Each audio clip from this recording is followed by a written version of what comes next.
राष्ट्र के इतिहास में पहली बार एक सिटिंग कांग्रेस प्रेसिडेंट अपने गढ़ में हारा है और किसी राजनेता की औलाद से नहीं हारा, एक सामान्य परिवार की लड़की से हारा है। चोट तो लगेगी। सबसे बुरी तरह हारने वाली मंत्री स्मृति ईरानी। स्वागत है आपका मेरे इस चैनल पर। आज हम जिस वीडियो का रिएक्शन करने जा रहे हैं उस वीडियो का टाइटल है अंजना ओम कश्यप रोस्टेड स्मृति ईरानी। स्मृति ईरानी की हार की सबसे बड़ी वजह उनका घमंड है। वो भूल गई थी कि इतिहास खुद को दोहराता भी है। उनको अपने ऊपर इतना ओवर कॉन्फिडेंस हो गया था कि वो सोचती थी कि उनको कोई हरा ही नहीं सकता है। और हारी भी किससे? एक छोटे से इंसान से, यूँ कह लिए एक छोटे से कार्यकर्ता से। और उनकी हार के बाद तो अब गोदी मीडिया भी उनका मजा ले रही है। अगर आप चैनल पर नए हैं तो चैनल को सब्सक्राइब करें, नोटिफिकेशन बेल को प्रेस करें ताकि आने वाली वीडियो का नोटिफिकेशन आपको मिल सके। तो चलिए इस वीडियो को देखते हैं और थोड़ा सा अपना स्ट्रेस दूर करते हैं। अमेठी की हार ने उनको तपस्वी बना दिया। मुझे क्या पता, उनसे पूछिए। आप ही ने बोला कि मैं वही तो कह रही हूँ, आप 2014 से पहले का देख लीजिए ना। तपस्वी तो आज बने, तपस्या पे तो हमें ना निकाला 19 में। कि सारे पुराने बयान निकाल कर कांग्रेस पार्टी आप ही को टारगेट करती है। अब देखिए, राष्ट्र के इतिहास में पहली बार एक सिटिंग कांग्रेस प्रेसिडेंट अपने गढ़ में हारा है और किसी राजनेता की औलाद से नहीं हारा, एक सामान्य परिवार की लड़की से हारा है। चोट तो लगेगी। तेजस्वी यादव ने कहा कि ये किसान विरोधी सरकार है, आय दोगुनी कर देंगे 2022 तक आपने वादा किया है। इस बार किसान सम्मान निधि को भी 6000 सालाना से आपने 1 रुपया। मैं दोबारा कह रही हूँ अंजना जी, एक जमाना ऐसा था जब लोग कहते थे कि भाई रजिस्टर में बच्चे का नाम है, 0 to 6 की आयु है, वो रजिस्टर वैसे का वैसे ही 10 साल चलता था और चला है यूपीए के कार्यकाल। दूसरी तरफ एक प्रश्न बाजार की भी तरफ से है कि अडानी वाले मामले में क्या हमारे रेगुलेटर्स आप तो आज तक की प्रतिनिधि हैं, बाजार की प्रतिनिधि कब से हुए? प्रोएक्टिव वो, क्योंकि उसमें इन्वेस्टर्स का पैसा है जिन्होंने LIC में SBI में इन्वेस्ट किया है। उनका ये प्रश्न है कि क्या हमारे रेगुलेटर्स को ज्यादा प्रोएक्टिव होना चाहिए, ताकि अगर विदेशी कोई, जो कि हिंडनबर्ग खुद ही US जस्टिस डिपार्टमेंट उनकी जांच कर रहा है, लेकिन हम वल्नरेबल दिख रहे हैं कि कोई ऐसी विदेशी रिपोर्ट आती है और हमारे बाजार में ब्लडबाथ शुरू हो जाता है। देखिए, चित भी मेरी पट भी मेरी है कि जिन जिन लोगों को जवाब देना चाहिए था, LIC के मुखिया, SBI के मुखिया और RBI ने स्टेटमेंट दिया है। फाइनेंस सेक्रेटरी से पूछा गया, उन्होंने अपना स्टेटमेंट दिया है। क्या आप उस इंस्टीट्यूशन पर इसलिए कलंक लगाना चाहते हैं क्योंकि वो आपकी राजनीति को सूट करता है? ये विपक्ष के लोगों को जवाब देना। जिस व्यक्ति में इतनी हिम्मत नहीं कि वो भारतीय जनता पार्टी के एक सामान्य कार्यकर्ता से अपने सो कॉल्ड गढ़ में चुनाव लड़ सके, वो डींगे ना ही हाके तो बेहतर। देखिए, जो कहते हैं कि अमेठी गांधी खानदान का गढ़ है, वो एक कैंडिडेट देने में इतना समय क्यों लगा रहे हैं?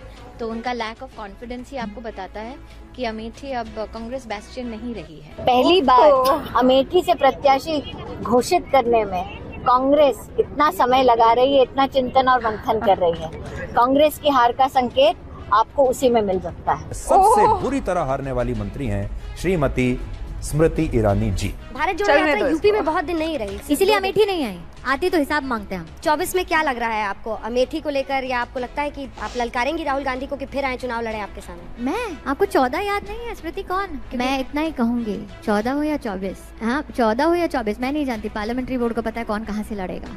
लेकिन जो मैंने 19 में कहा था वो आज भी आई थिंक कायम है। मजा आया।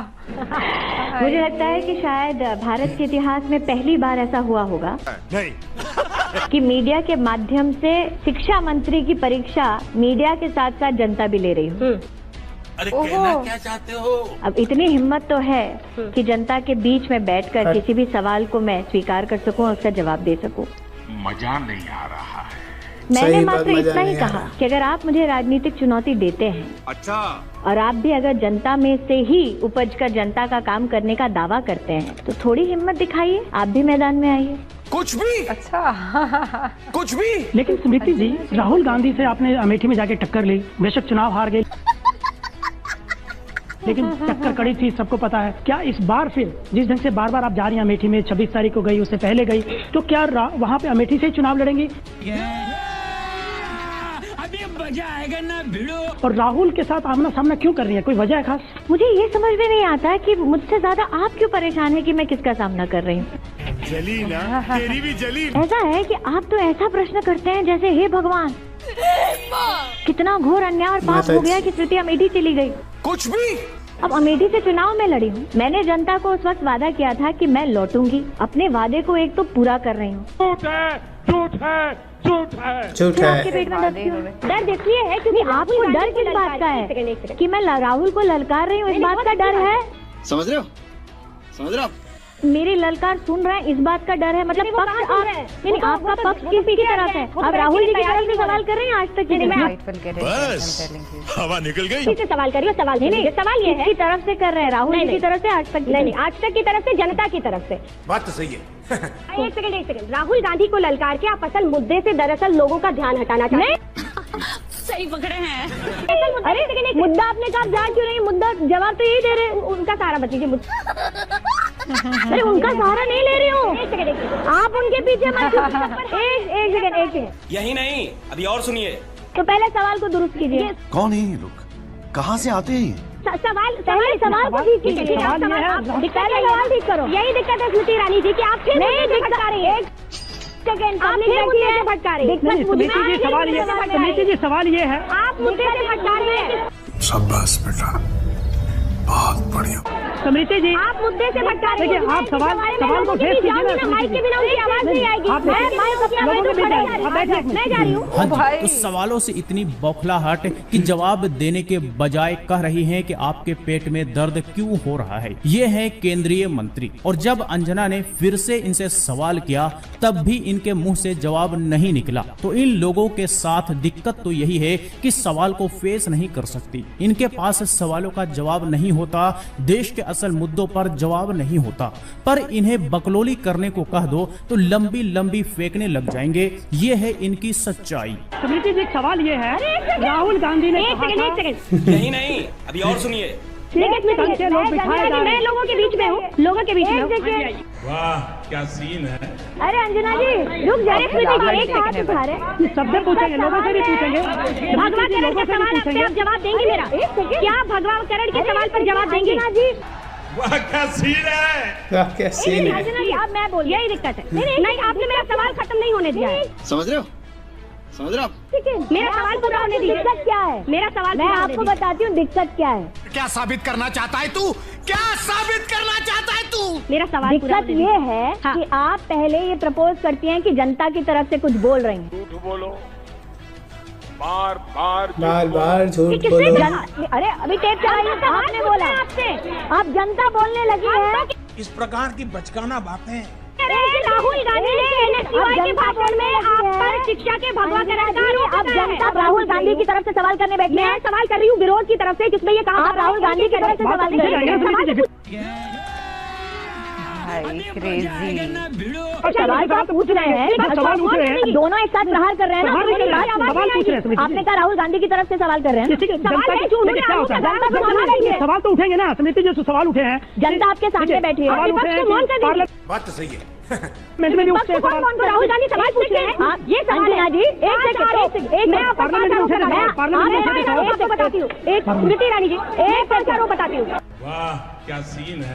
पर स्मृति जी पार्लियामेंट में सवाल उठा था। एक सेकंड रुकिए, सुनिए मेरी बात सुनिए। मेरा रिक्वेस्ट है सबसे अंजना जी, आप मुझे एक सेकंड बोलने दीजिए। सवाल खत्म किए बिना आपको आज आइडियोलॉजी की बात करनी है ना। सामने नंदिता नारायण बैठी हैं, वो लेफ्ट पार्टी से, भाजपा से नहीं है। अरे कहना क्या चाहते हो? लेकिन उनसे पूछिए, दिल्ली यूनिवर्सिटी में कोई दिक्कत होती है तो संवाद करने के लिए हमारे पास आती है। किसी पक्ष का मंत्रालय नहीं है, ये मैं इनको भी बोल चुकी हूँ और सबको बोल चुकी हूँ। आरोप क्यों लगते रहे हैं? देखिए ये बात तो सच है। एक सेकंड, राहुल गांधी का काम है आरोप लगाना। अच्छा, आरोप नहीं लगाएंगे तो उनका क्या राजनीतिक व्यक्तित्व बचेगा? तो आपका क्या कहना उसके ऊपर? मेरे क्यों अपना समय बर्बाद? मेरा काम है इनका काम करना। जनता को आप मूर्ख समझना बंद कर दीजिए। आप अमेठी में जाके आरोप तो लगाती रहे, फूड पार्क का मामला रहा हो या दूसरे मामले, आप भेजती तो है उनको। ये बड़ी अच्छी बात कही आप। आपको मैं मामले बताती हूँ। क्या आरोप लगाया उन्होंने? भगवाकरण हुआ है, ठीक है।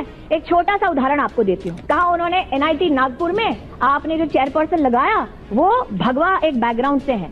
हाँ भाई हाँ। कि अगर हम आपको नियुक्त करें तो आप सेक्युलर हैं और अगर स्मृति ईरानी आपको नियुक्त करें तो आप भगवा हैं। लेकिन क्या ये सच नहीं है कि क्रिसमस आइडियोलॉजी बड़ी क्रिसमस के दिन जिस दिन छुट्टी की बात थी आपने क्रिसमस के दिन स्कूल बंद थे? सवाल अरे मैडम आप सवाल करेंगे तो तथ्य के आधार पर करती हैं मैडम, क्योंकि आप झूठ बोलती हैं मैडम। यही नहीं, अभी और सुनिए।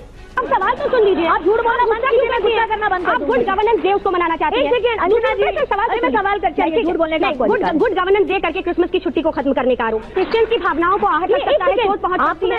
हाँ भाई हाँ। अंजना जी फिर से बोल रही हूँ, एक गवर्नेंस डे का दो नजरिया। अगर अटल जी 25 दिसंबर को पैदा हुए, ये क्या मेरी गलती है? थोड़ी मर्यादा रखिए। और पर ये एक सवाल 25 दिसंबर को अगर सारे 25 दिसंबर को क्या सारे स्कूल बंद थे? अंजना को बात बताए, 25 दिसंबर को क्या सारे स्कूल बंद थे या नहीं? क्रिसमस आप बताइए, उनकी गलती है। शाबाश बेटा, बहुत बढ़िया। बंद थे क्या 25 दिसंबर को? स्कूल बंद थे, स्कूल बंद थे। अंजना क्या जनता जानती है क्या 25 दिसंबर को क्रिसमस मनाते हैं? जी हाँ, इसीलिए स्कूल बंद थे। हाँ, तो छुट्टी होनी चाहिए। तो ये शर्मा पंचजन्य के पूर्व आप मुझे बताइए ना, वो पूरे संपादक कई पत्रिकाओं के रह चुके हैं। झूठ है, झूठ है, झूठ है। क्या प्रेस पूरा का पूरा भगवा है? हम ये कह रहे हैं कि जो करती थी क्या आप भी वही कर रही हैं? लेकिन पंचजन्य को आरएसएस का माउथपीस है। सही पकड़े हैं। सारे के सारे जिन प्रकाशनों के वो एडिटर रह चुके हैं, क्या वो सारे भगवान हैं? विवादों के मंत्री क्यों कहा जाता है आपको? इतने विवाद क्यों है आपके आसपास? ये बड़ी अच्छी बात कही है। कि आप अगर जानबूझ के विवाद बनाना चाहते हैं तो मैं क्या करूं? हम नहीं बना रहे। देखो, मैं आपसे पूछ रही हूँ। पर स्मृति जी, ये तो आपको पार्लियामेंट में जवाब देना पड़ता है। नहीं तो मैं जवाब दूंगी। आज आपको चुनौती देती हूँ, मैं जवाब देने के लिए यहाँ बैठी हूँ। राहुल गांधी बैठेंगे क्या? कुछ भी बिल्कुल नहीं बैठेंगे। तो क्या? लेकिन आप अच्छे दिनों की बात तो आप कर रहे हैं ना। तो अच्छे दिन आए, अच्छे दिन कब आए? अच्छे दिन का मतलब ये नहीं है। मजा आया। इस वीडियो में इतना ही। मिलते हैं किसी दूसरे वीडियो में, तब तक के लिए इजाज़त दें। दुआओं में याद रखें, अपना ख्याल रखें।